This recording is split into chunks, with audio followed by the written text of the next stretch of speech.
How do you hide the reality? You tell people something is wrong but don't give them the real reasons. You tell them an event has taken place but blame the problem on issues that are irrelevant or are brazen fabrications. You concoct the reality. You don't tell the full truth. You hide the facts. This is what the SCMP is doing. It is blaming the Chinese people for not spending enough. It, however, is not blaming the era of poverty that the CCP is heralding back into China. Hi and welcome. You are watching TFI Global, the foreign affairs and geopolitical analysis arm of the TFI Media Group. I am your host Sanbir Ranhotra, and in this video I will tell you how freshly CCP'd SCMP is spinning China's poverty as some sort of an anti-consumerism fad. Let's begin. The South China Morning Post has emerged as a freshly minted anti-capitalist publication right out of the Chinese Communist Party's stable. There was once a time when SCMP was considered a beacon of quality journalism across the Indo-Pacific. Today, it has unfortunately reduced itself into a publication that unquestioningly churns out communist propaganda. Particularly after the imposition of the draconian national security law by the CCP on Hong Kong, where SCMP is based out of, the publication's enthusiasm to question the CCP and expose its many excesses has taken a nosedive. On World Singles Day, China's online shopping sector holds a large and splashy extravaganza. This year too, the Singles Day sales were quite an event. However, they fell short of previous years on several counts. Despite raking in 540.3 billion yuan or roughly $84.4 billion in sales and beating last year's turnover, this year's Singles Day sales grew at their slowest rate since Alibaba created the online shopping extravaganza in 2009. Since its inception, Singles Day sales have seen double-digit growth in all successive years. This year, however, the growth slowed down to 8.45% year-on-year.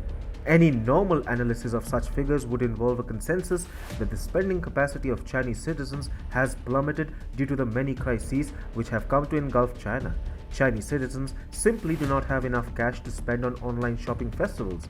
As reported by TFI, China is even facing a borderline food crisis, with prices of edible items shooting up to an extent that Chinese citizens now cannot even afford certain foods. Yet, SCMP wants you to believe that increasing poverty and the inability of Chinese citizens to spend money is simply a result of anti-consumerism. According to a report by SCMP, anti-consumerism sentiment among young people in China concerned with overindulgence dominated the world's largest online shopping festival this year, adding to the recent social phenomena of lying flat and involution. SCMP also added that the main drivers of the dip in the growth of the Singles Day sales were movements like lying flat and involution, which have all sprouted in the communist nation in resistance to the CCP's policies and governance.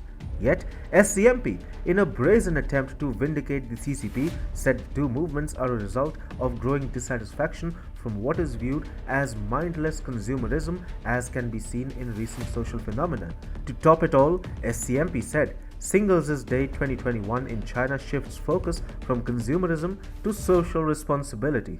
The South China Morning Post is seen by many as a credible source of news, exclusive reports, and scintillating opinion pieces.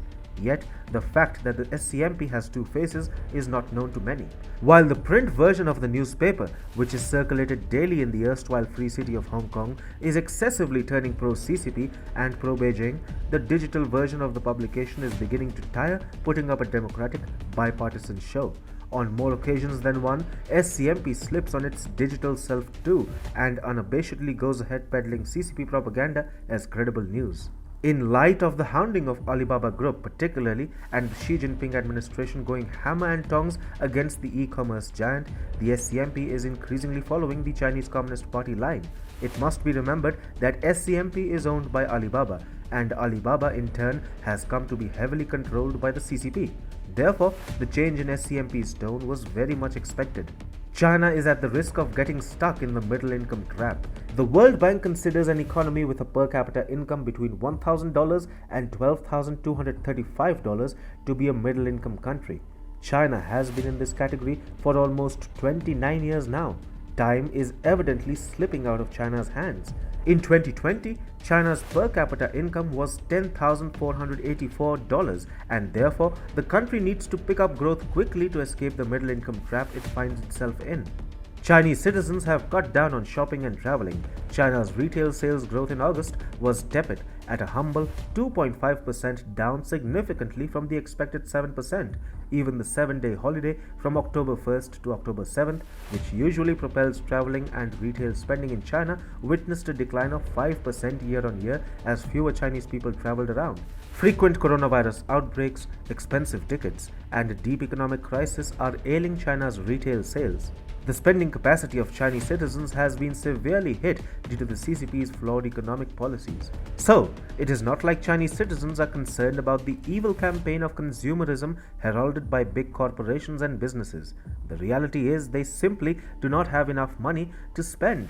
The SCMP, however, wants you to believe the Chinese people are standing up to the menace of consumerism, which is a big fat lie.